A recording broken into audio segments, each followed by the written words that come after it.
As I watch the sun descending and the birds fly home to rest, in the hush when day is ending, that's the hour when I feel blessed. Smoking my pipe, smoking my pipe, like a whisper Dash. through the cornfield comes a gentle evening breeze. At the doorway of my cottage I recall old memories. Smoking my pipe. Oh, there he is. Can you say hello to everybody? I just want to go to sleep. Beyond the blue, familiar faces. Can you hear him grunt? Once I knew.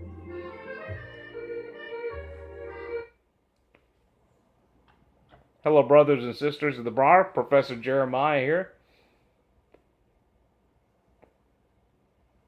I wanted to share something kind of neat with you this evening. 2 months ago, I made my third pipe. Now, this third pipe was a little different. The first 2 pipes that I made were just the basic pipe kits. I think you've all probably seen them for sale in pipe shops or on the internet, where it's a pre-drilled block, has a stem already inserted in it, and all you have to do is sand away or file away, carve away, however you go about that process. First 2 which I did were those pipe kits. And I gave both of those away. I actually didn't even smoke those.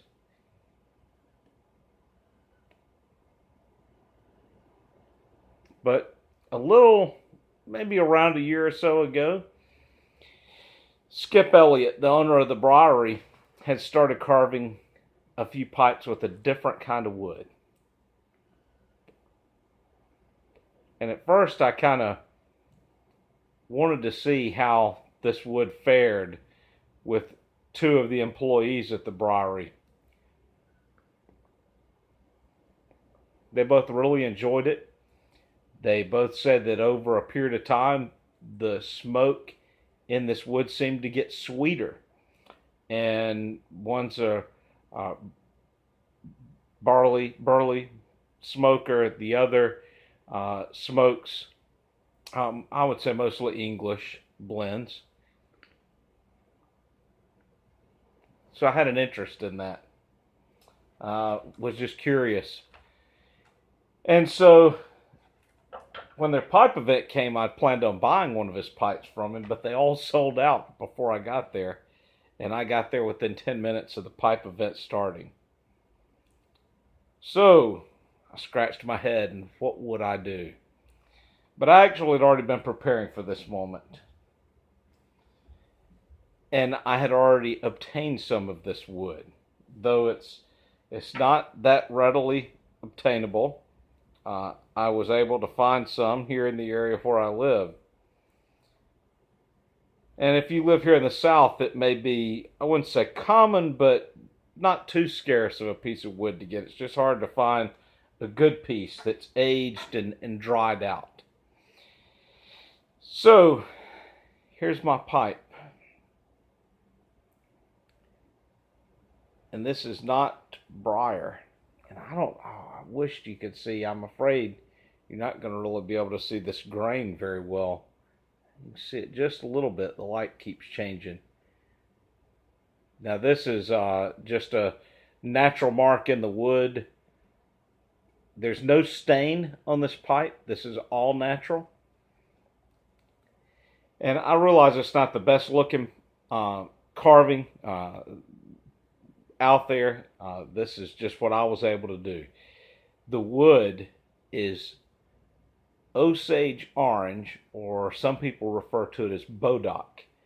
And it is a high fire resistant wood, and is typically here in the South used as fence post. More so in the older days, this is a wood that was used for fence post. I just lit it, so I need to light it again after tamping.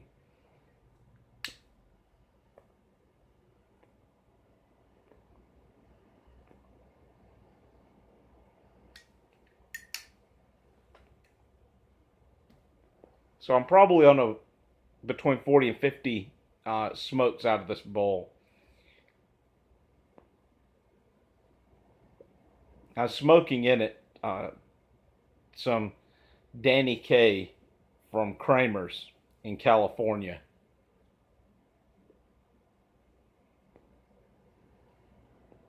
And that's all I've exclusively smoked in this pipe. And I can tell you does have a little bit of a sweeter flavor in this bowl than what I've noticed in some of my briars, and even packed some in a meerschaum recently just so I could go between the two pipes and see what difference I was tasting.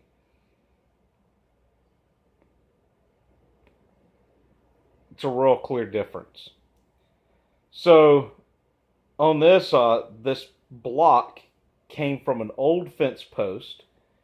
The person who I got the fence post from said that they knew exactly how old it was because they had put that fence post in 1971. So 47-year-old Bodock or Osage orange. So I had to drill, and it's a pretty big bowl here. So I drilled out the bowl, ordered my stem. So that's the only part that I didn't do, though I did have to do some reshaping on the stem to get it to fit. And I, of course, drilled the air hole and was able to just match the air hole perfect with the hole here. And it's really nothing as far as skills of pipe making. It's just from some of my previous woodworking days, just how I was able to come up about come to figuring how I could do this. I will say I had a little bit of a problem. It almost looks like a teardrop. You can see from the shape that was not the shape that I was going for initially. And a part of it was as I realized that the grain on this, and you can see it a little bit. It's just, I'm sorry, the light's just not the best for showing off this grain. It's got a fantastic pattern to it, but the grain fooled me a little bit. And this mark, which you see on the bottom, there was one of these also on the side, and I was thinking at first that it was a burn mark from when I had cut this out on my scroll saw. And so I was trying to sand that mark out and make sure that it wasn't a defect, and then I was trying to go kind of get the grain to match, and so I went a little too far, but the bowl's still relatively centered. It's just a little more of a teardrop shape than what I was going for. But that doesn't affect how it smokes, and it doesn't really. It sits rather nice in the hand.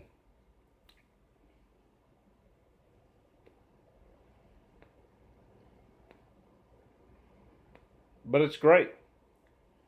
It's a good smoker. I'm noticing, as I said, a little bit more of a sweeter flavor.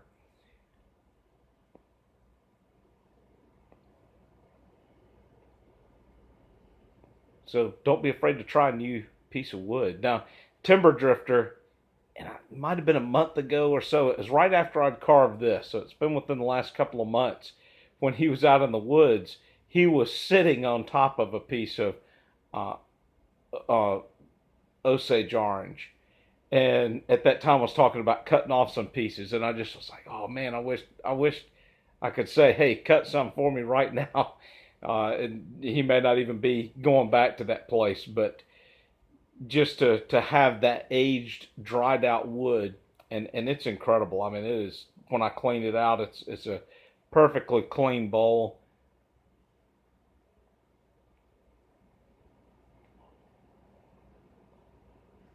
Of course, I left some thick walls to it, but it really doesn't get hot either. And I'm maybe a little bit of a heavy puffer when I'm smoking.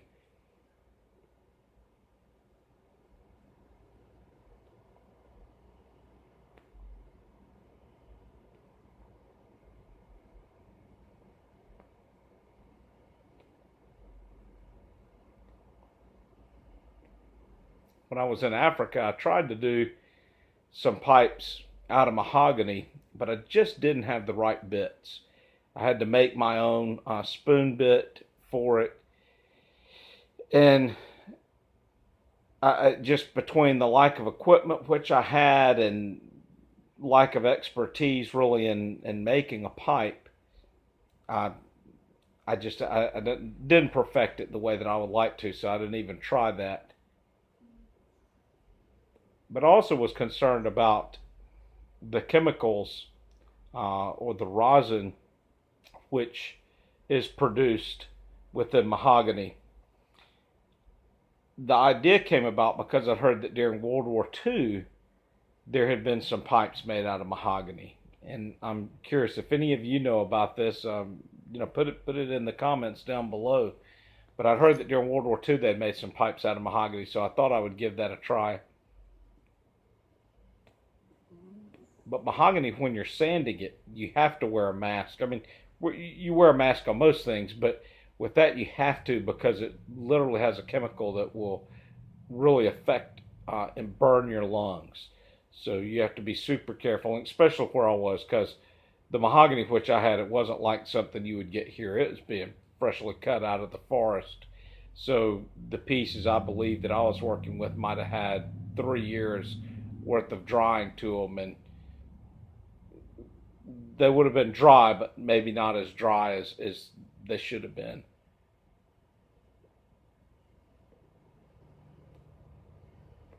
But short of the stem, this is the first pipe that I've completely made, and I'll see what else I can do. I still have some more of the Bodock, and I'll see if I'm able to get some more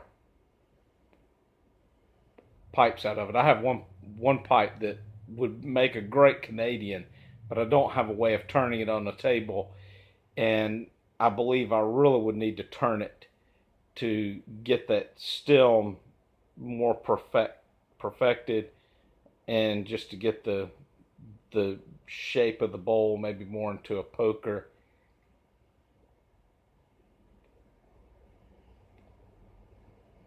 Anyway, I just wanted to share this pipe with you. As I say, I've had it for almost 2 months now, and was kind of waiting to share it with the community. Didn't want to do it when I was driving in my last couple of driving videos. Thanks for all the new subscriptions, and God bless. I recall those days behind me and the happiness they meant. Every sundown you will find me with a heart that is content, smoking my pipe, smoking my pipe. You gonna say goodbye, Dash?